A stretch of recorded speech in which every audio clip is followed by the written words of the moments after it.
Hi there. It's a little early, but I'm going to actually do some indoor seed. Well, I'm going to start some indoor seeds today. So I wanted to show you the basic process and let you know that depending on where you live, actually this may not be too early. So if you live in a warmer climate, more towards the southern part of the United States, for example, you actually may be wanting to start a decent quantity of seeds at this point because you will be able to be putting things outside within the next month or two. If you live more in the Midwest type of climate like I do, I'm in I think a zone 6 or 6B, something like that.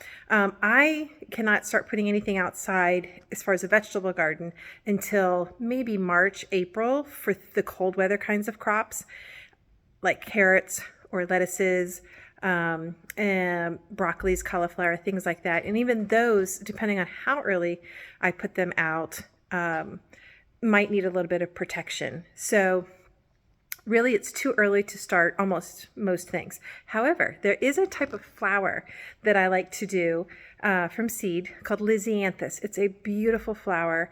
If I can find a picture, I'll put one here in the video while I'm talking to show you. They're just really pretty. They almost look like roses to me. They're very low maintenance as far as compared to roses. Roses are very prone to a lot of different diseases and fungal issues and things, and you've just got to do a lot of taking care of them. And I'm all about low maintenance, especially for things that are more floral or like landscape kinds of things. But the one thing with Lisianthus is it takes a really long time to start them, to grow them from seed. You really have to start like very beginning of January, and then they take a really long time. They will sprout fairly quickly usually and germinate, but within like a couple of weeks, I think. But they then stay itty bitty little teeny tiny seedlings for months indoors. Once you plant them outside after frost danger has passed, they start to take off and grow rather normally, like you would expect a plant to once it's been planted outside. However, you do have to put in that like waiting time and taking care of them as just an indoor seedling. It's not a lot of work. It's basically just making sure they aren't drying out and keeping them with enough light with your growing lights. But anyways, let's go ahead and get this started. Let me show you my process that I use for starting seeds indoors. So let me turn my camera around. All right, so first things first, we are going to be using what's called seed starting mix. This is not potting mix. This is not soil. This is not dirt. It is basically some kind of growing medium that is very light and fluffy. You can see this is completely dry out of the bag. And it's extremely light. And so what this usually is something like a peat moss or a cocoa coir. It usually has these white flecks. That would be perlite. It's a type of a mineral that's kind of ground up, and it helps with maintaining moisture levels. And sometimes different companies will include other gentle things that would help your seedlings grow and develop. I use one from Espoma. This is the brand that I like to use for most things, and this is an organic seed starter. So for flowers it doesn't really matter, but with when I start to do my vegetables, I like the idea of using as few chemical kinds of things as absolutely possible, and to none if I can manage it. So this says it is enhanced with something called mycotone to do these things here: moisture retention, root growth, and so, but it's mostly just, I think, like a peat moss and perlite. All right, so yes, sphagnum, peat moss, perlite, limestone to adjust pH, and yucca extract. That's 89 to 90%. So the main deal with your seed starter, what you want is you want something for the seedlings to grow in, germinate in, that is light and fluffy, will hold on to moisture so that they aren't like drying out immediately. However, you don't want it to be something that's going to compact when it's wet. So it's all of those things to help give your seedlings the ability to push their very tender initial roots into and through, but also have the properties that it has that will hold on to enough moisture that things don't dry out. So it starts off very dry. Kind of like when I was doing the winter sowing, you are going to want to get a certain level of moisture here into the mixture, and then we'll put it in a tray. There are all kinds of sizes of seed trays. These I'm starting are 128 little cells in a rectangular shape tray that is about 10 inches by 20 inches, and it fits down into this tray that's called a 10-20 tray. It's a very common thing.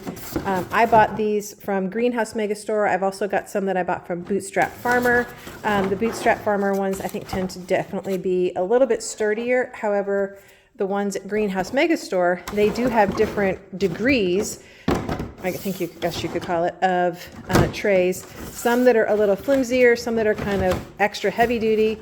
You could stand on them, and then some that are kind of in the middle of the road. And I don't know which one this is because I bought these a couple years ago. I think it's the middle of the road.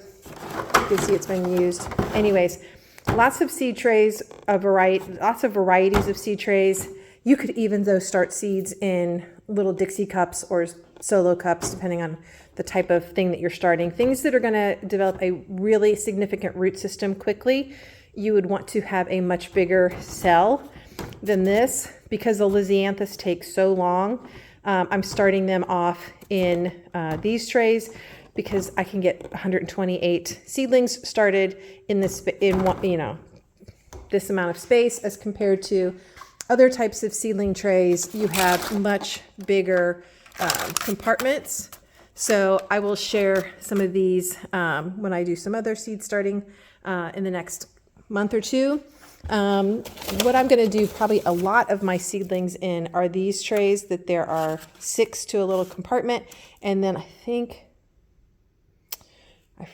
6 of these fit into a 10-20 tray. Yeah, so you get 36 seedlings in a 10-20 tray. And this is really good for most things. I also have some that are a little bit smaller, but they're all little individual things, pots. These I tend to use more for potting up stuff that I've started in the smaller little cells. So more on that in another video. Today we're just getting the basics. So we're going to get our seed starting mix moistened up, and then I'm going to fill all these seed cells with that, and then I'll be planting the seeds. So I will come back to you once I've got all of the dirt ready to go in here and show you what that looks like. Okay, so I've got my seed starting mix all hydrated. I've put water in here just a little bit at a time using my water pitcher. And you can see that the color has gotten darker, and what we're looking for is we don't want it to be dripping because that's going to be too much moisture. You might rot the seeds, might rot instead of germinate. You want it so that it is all hydrated. So I want it, as I'm mixing it up, I'm doing this crumbling, making sure I'm breaking up any big bits in case there's a chunk here and there. I'm trying to make sure I've gotten that broken up, because obviously little baby seedling roots aren't going to be able to break through a big hunk of dried up potting mix or seed starting mix. And I'm also noticing that there's no twigs or branches or chunks of wood. That's a sign that you've got a good seed starting mix. They have not put a bunch of extra stuff in there as filler. If you're seeing a lot of little twigs or pieces of wood, that's maybe not the best seed starting mix. So what we want is we want it to kind of hold together. So you can see that when I squeeze this, it kind of holds together and then it comes apart. So actually this probably needs a little bit more water.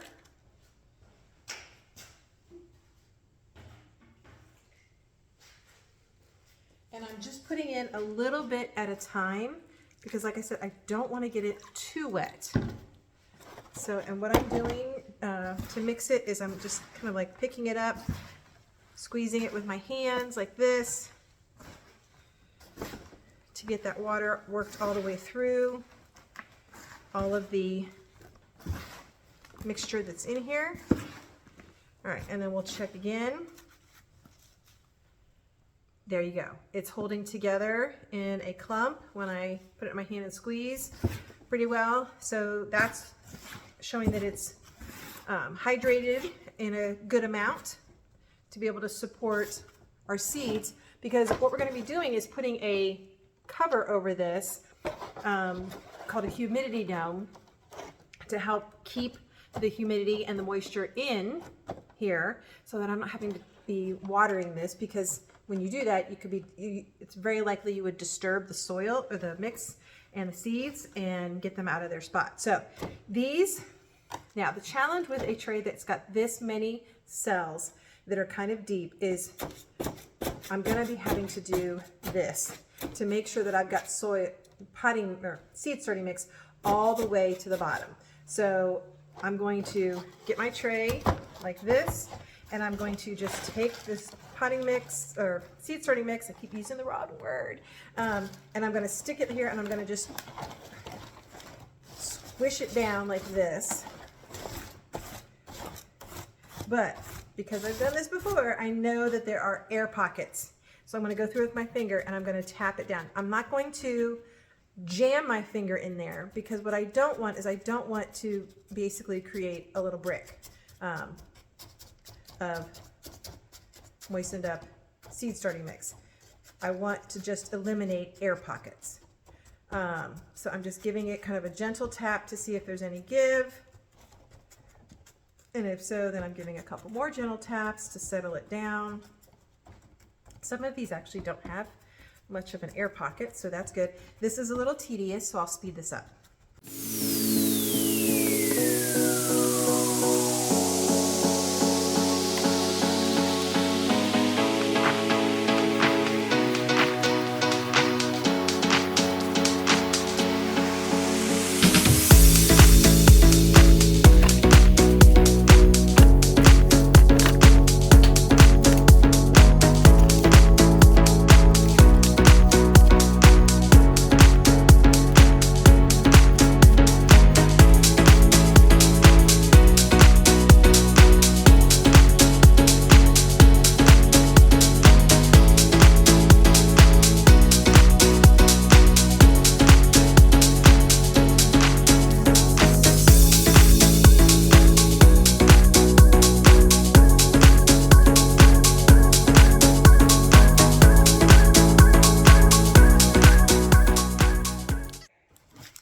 I've got all the cells filled. I realized partway through I shouldn't probably have been doing it in the 10-20 tray, because I'm going to be taking this in the house to actually put the seeds in here where it's warmer, because the garage has gotten kind of cold. Anyways, so I've got this all filled up. I've got the dirt kind of cleaned off, kind of clean off the bottom here. All right, this is going to go back in the 10-20 tray. And I'm going to just clean up out here in the garage, and then we'll take it inside and plant the seeds.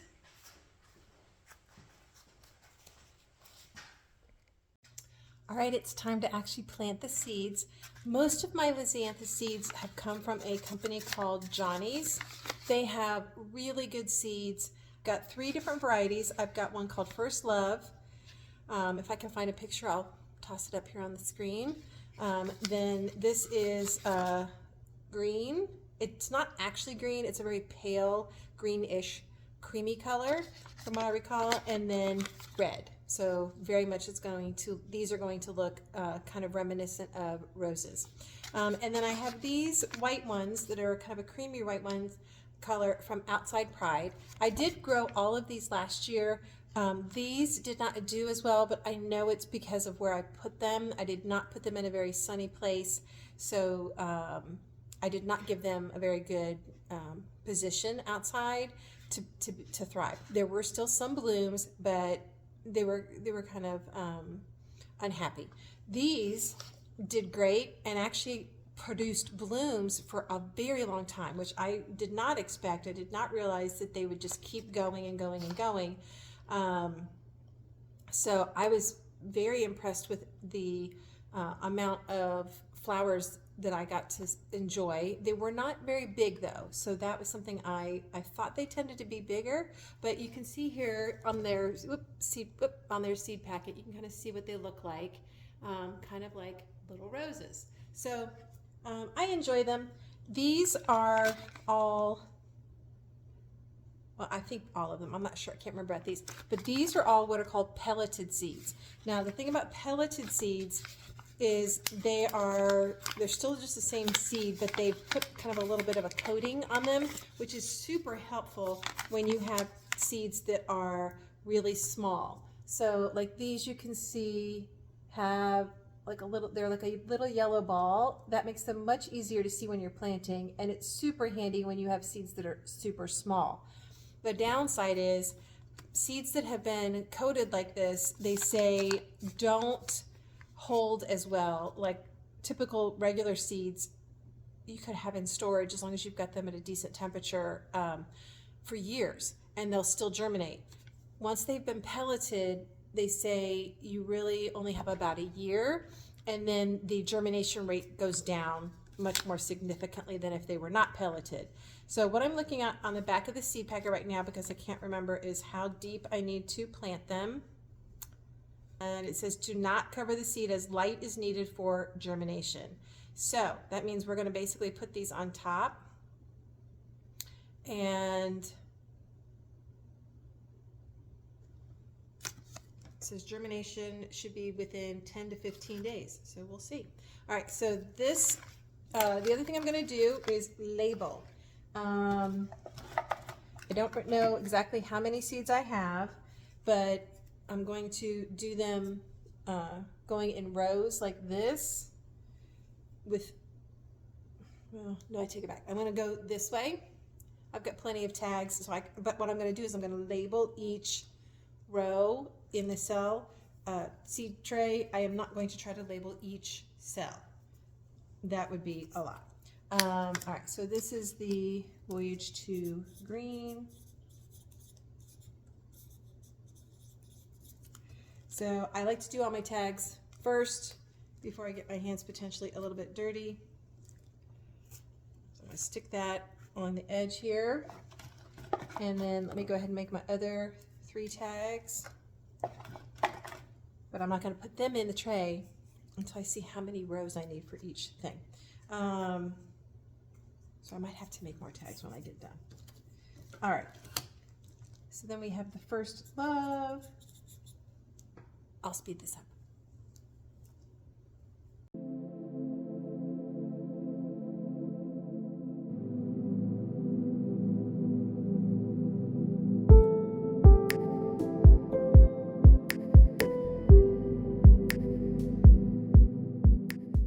I like a lot the pelleted seeds that are yellow. It makes it much easier to see things. So what I'm going to do is I'm just going to try to dump these out on my hand. There's a lot of static electricity going on here with this little container. So some of the seeds are wanting to stay inside the container. I'm going to get them out as best I can. If I was using a tray that had bigger cells, I would put 2 or 3 seeds in each cell, and I would just kind of space them apart from each other. Because I'm using these trays, I'm going to put 1 seed per cell because I think I should have plenty of cells to do that. I'll speed this up.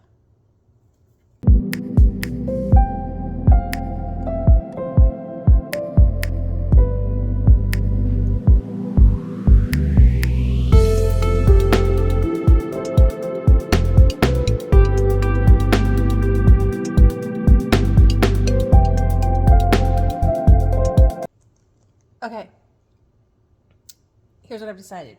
I'm going to do 4 rows of each color, which means if I have to, I will be putting more than 1 seed in some of the cells because I want to do this in just 1 tray.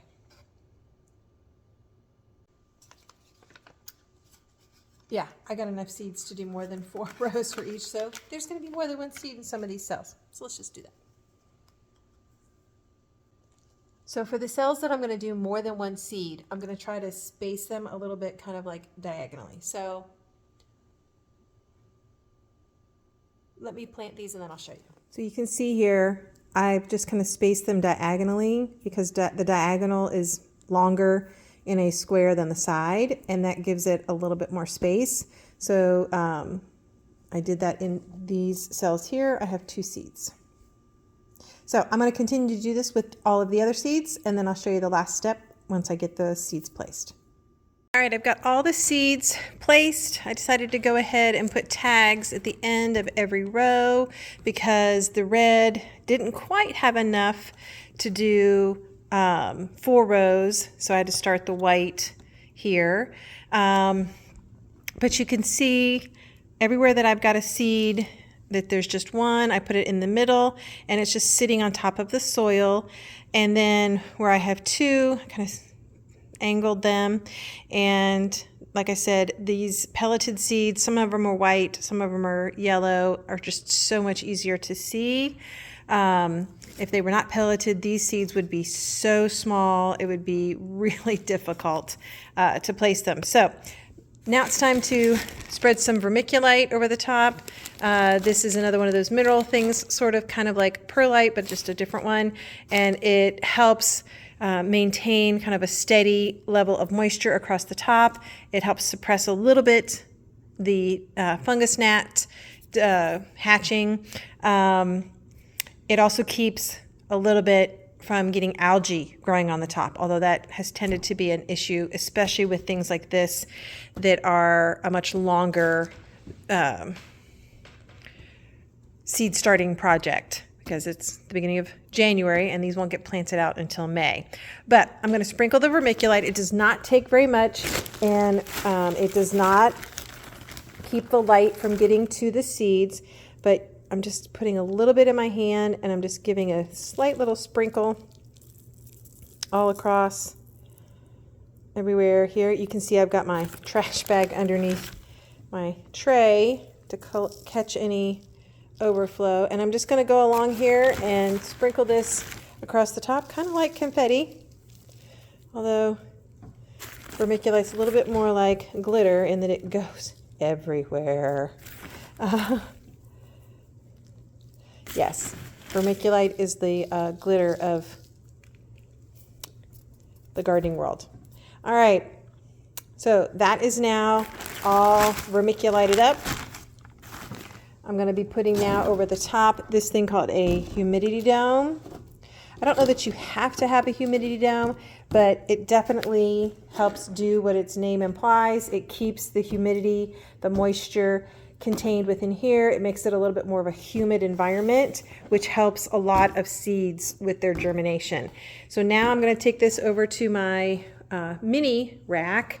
This is one of, it's just a simple, one of those things that you buy, like a storage rack that's metal, that you screw the legs together and then drop the shelves over the top on top of these little plastic things that keep them from going past the point where you've set that shelf to be. And then I bought some lights off of Amazon. You definitely want to make sure that you get bulbs that are high enough watts, lumens, I'm not sure, a high enough K value. And the lights that I have, I will try to put a link. I will try to put a link in this video for you. They're not the only brand, they're not the only option. They're just the ones that I have used and found to have worked well for me.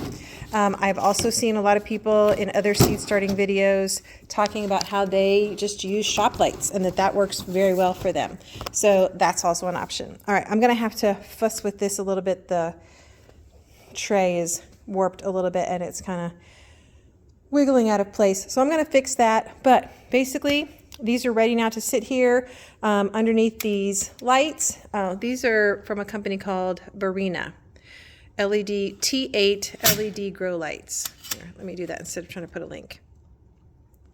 There you go, you can screenshot that. These are 2 foot long. I also have gotten ones that are 3 foot long for my little bit bigger shelf units over there. And then what I do, these are nice because they can be linked together, and then you take the last one and you plug it into, I have these outlet strips that you can either have things always staying on or be on a timer. And I love this timer because it allows me to set it to come on early in the morning and stay on until late at night. And that way my little baby seedlings and plants and seeds are getting what they need as far as the amount of light.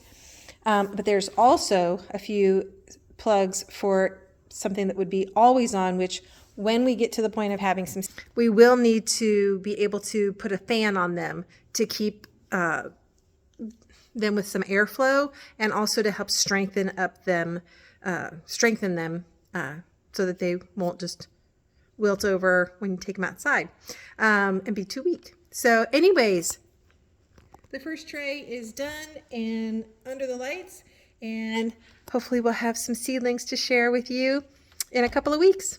Thanks for joining me here in Aunt Susan's garden.